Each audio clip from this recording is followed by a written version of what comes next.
Hello and welcome to Social Perspectives. I'm J. Gentile Everett.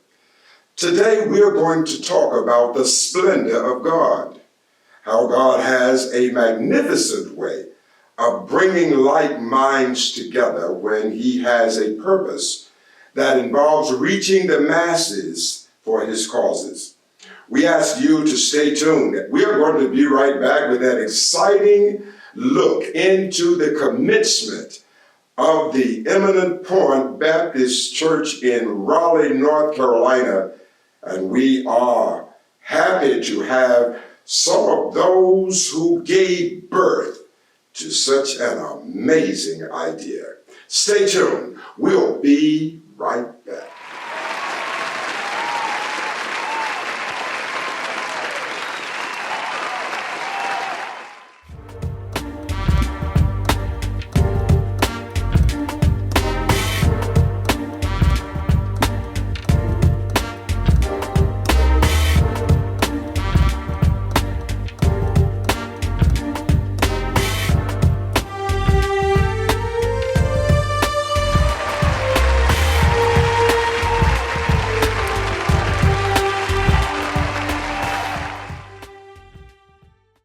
Hello and welcome back to Social Perspectives. We are honored today to have two distinguished young women. They really need no introduction in the Raleigh-Durham area, but because we know our telecast will exceed those boundaries, we are delighted to present to you Minister Lakeisha Charlton to my left and Miss Lisa Sewell to my right. I want to welcome both of you to Social Perspectives. Thank you. Thank you. Well, let's just get right to it. You all are special to me. And let me just say, I think God is so amazing that He can marry minds that are many miles apart. It's amazing how God can stimulate the consciousness in one person and cause that person to, in some telepathic way, connect with another person who's a part of that great vision. I am talking about today Eminent Point Baptist Church, which will continue to serve the Raleigh community with programs that will bring about a renaissance in the thinking of our community, not to mention broadening our horizons with business, with trying to better ourselves educationally, socially, culturally. All of these enhancements are part of this new work.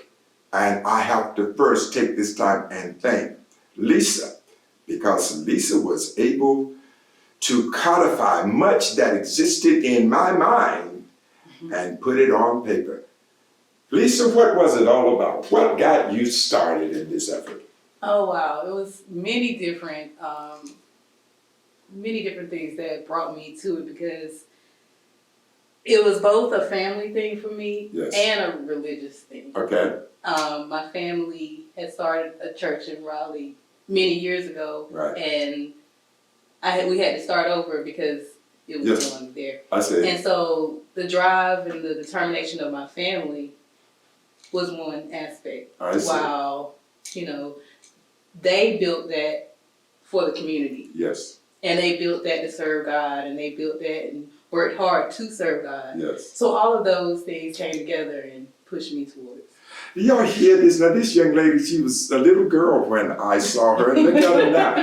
She's just talking so articulately, and wow, this is amazing. I know that this was a work from your heart. And when I first talked with you about it, I could feel that it had moved and touched your heart, because you wanted to see that legacy continue. Yes. And I want you to know that no one could do anything else but applaud your effort. Thank you. And I'm for one. I will let you know that you don't see many young people nowadays going down that road. So let me compliment you and congratulate you on that. Thank you. You're welcome. Now, to my left, we have Minister Lakeisha Charlton. Now let me tell you, this young lady was special from the very beginning. She was more garrulous than Lisa. That means she talked more than Lisa did. and she was, even as a little girl, I used to be at the church and I would be playing the piano. That's a hobby of mine. And she would sit there on that bench and listen at me play the piano. Bless your sweetheart, you just didn't have much to do as a child, did you? But we thank you because you have become a minister now and you're doing great work and you're part of this. Tell me, what does Eminent Point mean to you? It means a lot to me, where, starting out at such a young age and having Gentile in Raleigh, it just brought so much life to me. Right. Like I told him once before, I stopped going to sleep in church. Well, thank God for that. At 11 years old, he just brought so much inspiration and he could draw like a picture of who this God was and why we all needed him in our life. Yes. So Eminent to me, with the multiple things that we're going to be servicing the community with, as far as the homelessness, the business, the child care, the counseling. It just means that things that we were taught at such an early age, we're going to be able to share so many of these services with the community. Fantastic. I believe it's going to be so unique that no one in Raleigh will have these services at their church. Wow. And we are so excited to have a longtime friend. I don't even call you a friend, I call you family. Oh yes, definitely, definitely. And Gentile, we didn't see him as just a pastor. Right. He's family. Yes. He's my second dad. Yes. And I just enjoy him, and I've learned so much with him. And at such a young age, he taught a counseling class. Yes. And it just amazes me that now, in my older years, I can now become the director of counseling. Yes. But it started with what Gentile brought to the table at such a young age. I thank you. So I'm really excited. I really appreciate both of you because I remember I used to see this brilliant, precocious young lady. She was really very precocious. And she was on the quiet side. She didn't say very much. And I would see her on Sunday, and I used to pick at her because she had these really nice big jaws. And I know you heard this all the time. And the cutest thing, that's the cutest thing. And I used to say to her every week when I would see her, I would give her a word. Mm-hmm. I would say, okay, I want you to go find out what this word means.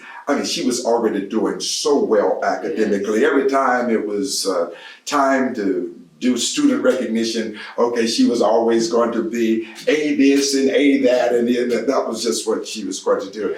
And I would give her these words, and she would always come the next week, and she had the meaning. Now, I don't know if she just looked them up that day before she came to church. I wasn't sure about that part. But she would have it. And it could have been, I'm so smart. I don't need to look this up Monday. I can just look this up Sunday morning when I'm on my way to church, and then I'll tell her. But she always had that meaning. And the thing, I guess, was so incredible to me when I read the vision. And I want to be the first to really give credit where credit is due. I did not write the vision. I did not write it. Many people would look at it and think I wrote it, but I did not write it. It was written by this young lady, the one that didn't talk, but always wrote all the time. She wrote it, and I'm telling you, when I first spoke to her, and she was just kind of verbally going through some ideas and concepts, and I was saying, oh, well, that's very nice, and of course, I'll be here to help you any way I can. And it was just kind of like that, just a kind of gratuitous way that I was handling everything. And then she sent me the information, and I was blown away. The holistic approach to ministry is the only viable way to approach ministry. Now, very few churches are willing to do it because it requires effort and commitment, but the impact that it has on a community is unparalleled. If you can get those kinds of people committed to doing holistic ministry, and you captured it. You captured all, I don't know how you remembered all of these things, but you captured my idea of ministry. She did. I have to give it to her. She captured the vision of ministry that I always had. And I thought that I was crazy because nobody else seemed to think about it like that. It did make me feel good to know that if I am insane, I got somebody that's insane with me.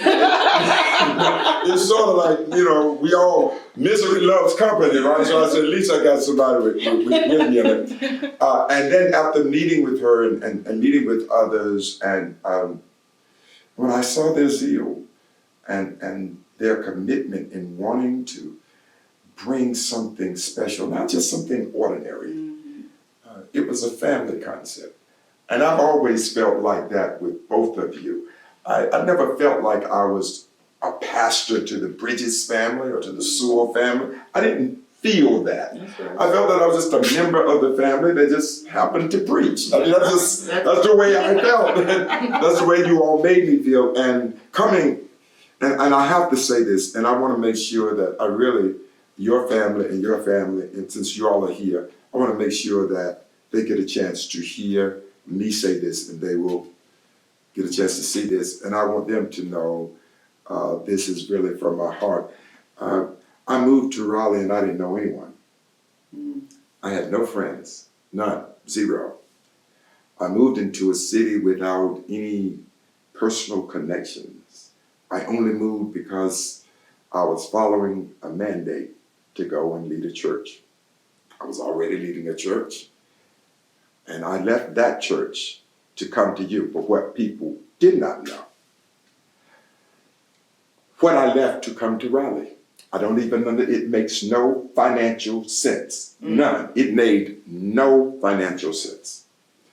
I didn't know what the impetus was. I was too young to even recognize what it was. But there was some impetus that said, go, something you need to learn. And I didn't know what that was. I was very comfortable where I was.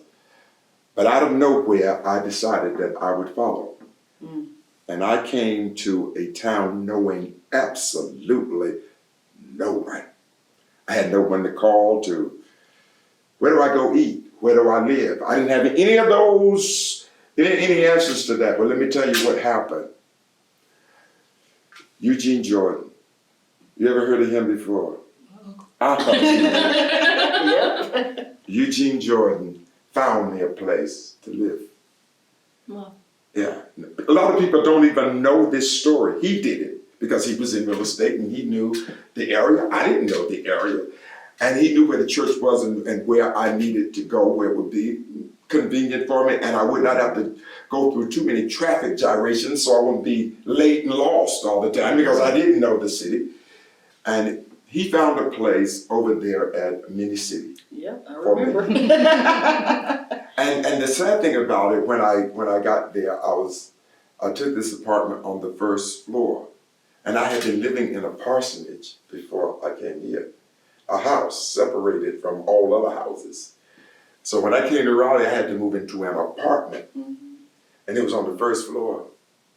And there were people above my head. I wasn't used to anybody being above my head. And the first night, I couldn't sleep. I kept hearing all of this stomping and this loud music. I said, oh God, what was I thinking about coming to this? And do you know, your uncle, again, and I told him that he went and found another place the next day. Oh, wow. Wow. People don't even know this story. No, because we didn't talk about it the very next day. I only stayed there one night. I didn't even unpack. And the very next day, he found a townhouse just a little ways away in the same complex. It's just a road over, a street over, so nobody could be over my head. Wow. And that's what made me comfortable. And I didn't make any noise about it, neither did he. But that sense of family, that was the thing, that's the point. That's right. That sense of family, he did that, and I will always remember. It's sort of like Maya Angelou, you know, she said, you may not always remember what people did, you may not always remember what they said, but you will remember how they made you feel.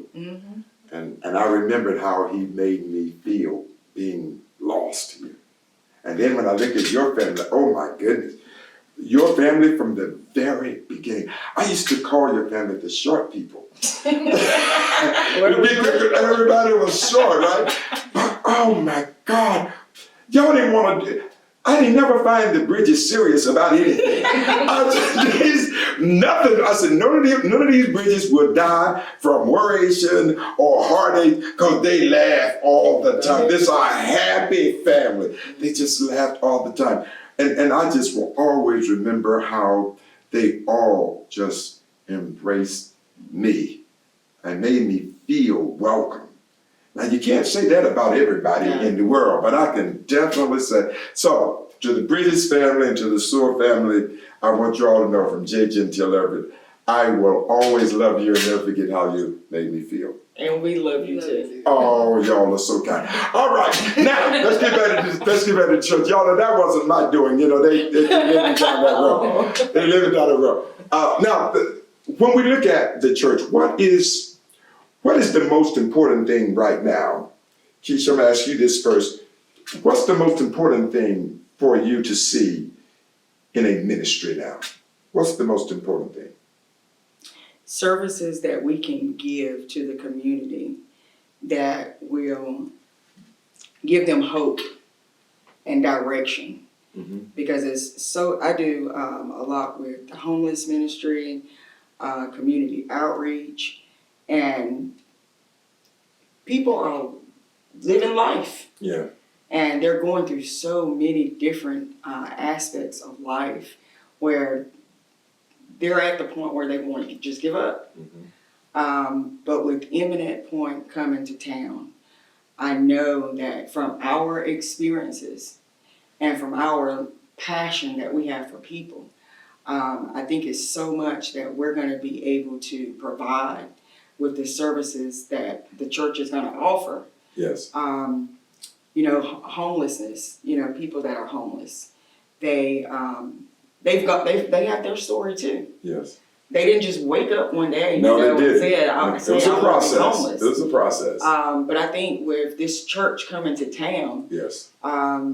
We will be able to provide, you know, those services for them, and not only reach out to them, but be able to let them know that this is just a point in your life that you're going through what you're going through. Right. But we're going to be able to provide services where they're going to be able to find jobs. That's important. You know, the business plan. I'm really excited about that. Now, I want you to talk about that because I know that was one of your pet peeves when we were talking. I know that business component was something that was very important to you. And everybody, let me tell you, I don't know anything Lisa can't do with a computer. Oh, me neither. I don't know what it is. If it's a computer, I don't know. Wow, that's all I can say about that. Y'all need to really, look, y'all check out our website. Y'all check it out, Imminent Point Baptist Church. This is the young lady responsible for that. I don't know what she knows about computers. I don't know if she stole this information. I don't know how she got it. But let me tell you, she is brilliant. What's important to you about that, especially the business component? I would say the business component is important because, say, like Keisha mentioned with the homeless ministry, if we get them to a certain point, they will need those certain skills. Yes. Even if they're not homeless. Right. Someone coming out of college could still use those skills to further their life. Yeah. I do remember parts like learning Word and Excel. That's very important. Yes. Some people even senior people Yes. may not have gotten that in school. Right, And they may need to help their grandchild, or even they might still be in the workforce. Right. So those skills are very important. Also in the business center, we have classes about buying homes. Oh, yes. And that is very That's big in our community. Oh, yes, very important. A lot of people don't know there are certain resources out there. People don't know that they can actually do it themselves because of certain situations they're in. So I think that these programs will help push the community into a better direction and help them grow. Oh, wow. Now, y'all heard it from these pros.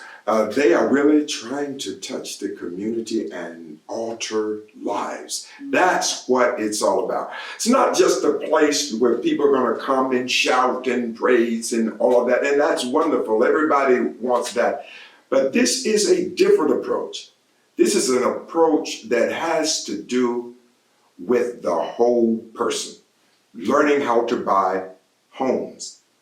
Learning how to clean up your credit, building credit, learning how to open a business, where the resources are to do that, having someone who can help you with business planning, even loan packages that you're going to need to put together. All of those things will be inculcated in this ministry. So that is something that is very, very important. Y'all better stay tuned. I see my producer is frowning. So y'all stay tuned. We'll be right back after these messages. Just hang in there. We'll be right back.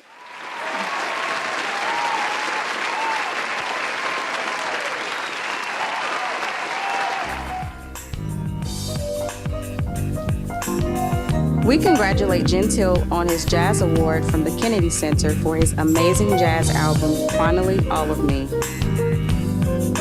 He recently had his music played alongside Oscar Peterson, and his music is played in rotation at Tiffany Stores and Outlets.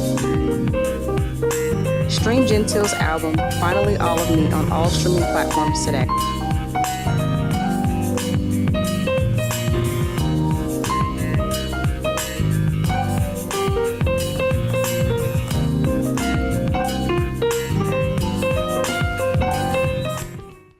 When you're in need of making the old new again with beautiful upholstery, D. Berry's Upholstery is the best, whether it's automobile interior or exterior, boats, church pews, or any residential or commercial seating and the like. Look no further. D. Berry Upholstery's got you covered. Call D. Berry's at 910-276-2265 and experience new again.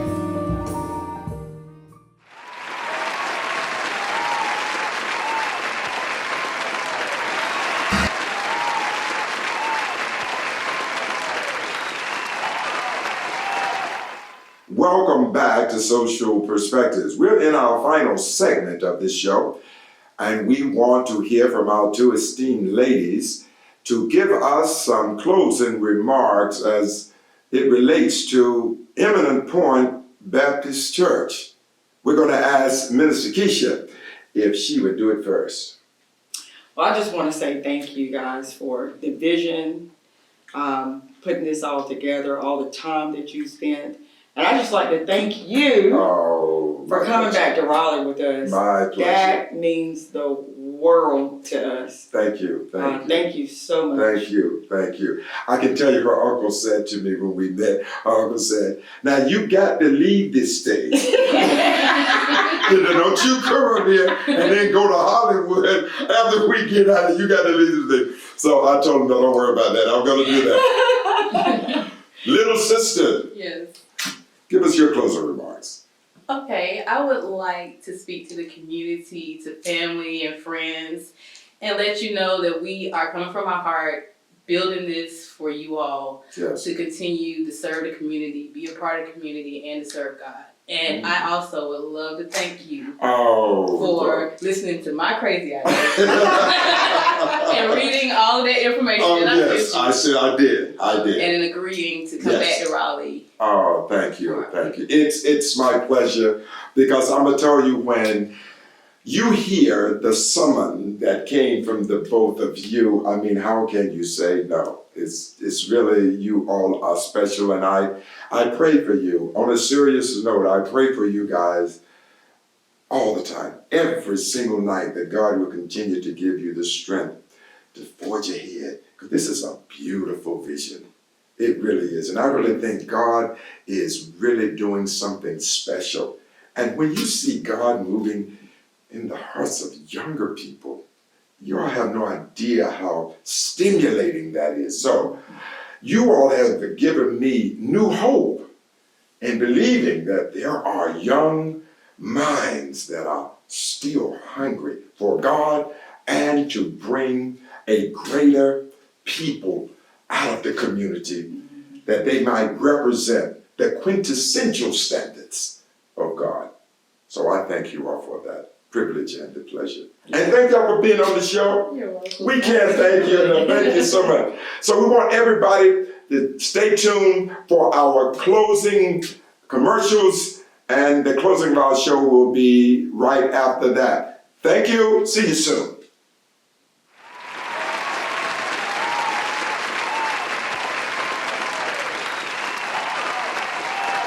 Hello. If you or someone you know is in need of a wedding cake, reach out to CB Treats, currently located in Rock Hill, South Carolina. CB Treats provides custom designed, delicious cakes and top-tier customer service. In addition to wedding cakes, CB Treats also provides elegant custom cakes for large events.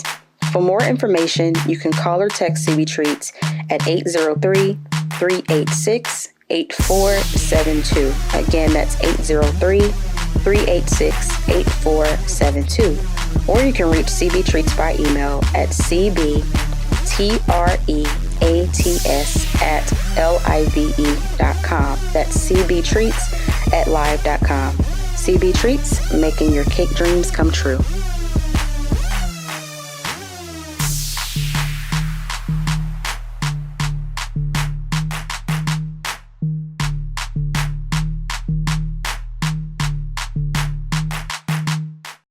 We are excited to announce that 3 Rims and a Hubcap, the film, has been completed in its short story format. We're going to share a portion of the new trailer associated with this film in just a few seconds. So we're asking you to stay tuned and check it out. It'll be nice to have something to do, and working with you would keep me safe. I do believe that one is the most beautiful yet.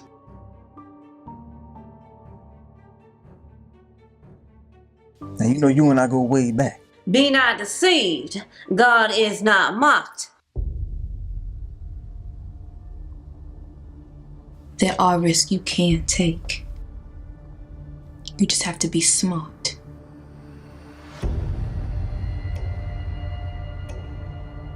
This is not the dream life for me. I will never end up a sharecropper forever.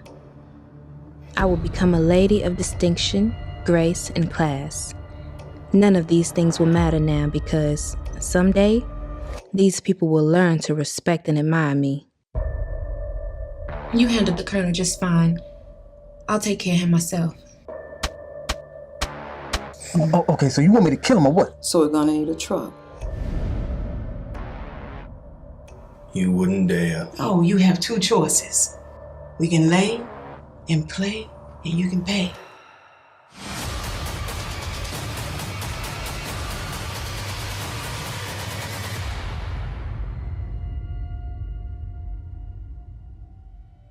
I've already captured her body.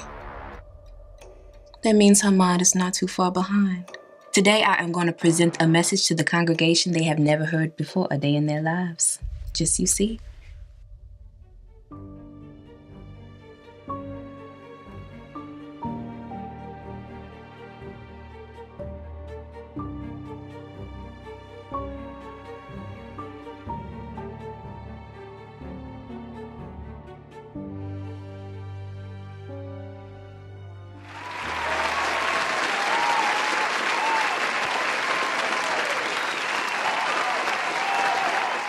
We want to take this time and thank all of you for joining us on Social Perspectives. We are able to have these kinds of presentations because of the generosity of those in the community. Please feel free to contribute to our cause so that we can spread the message of love around the globe. Special thanks go to our guests, Minister Lakeisha Charlton, along with Miss Lisa Sewell. So please help us continue to reach the masses, and we can do it together. Until the next time, I'm J. Gentile Everett. See you again on Social Perspectives.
Social Perspectives is sponsored by ordinary people who believe in spreading love to all because everyone deserves to be loved. Please support our show with your tax-deductible gifts. You can cash out our work at $RENMI15. Again, $RENMI15 and help us reach the world.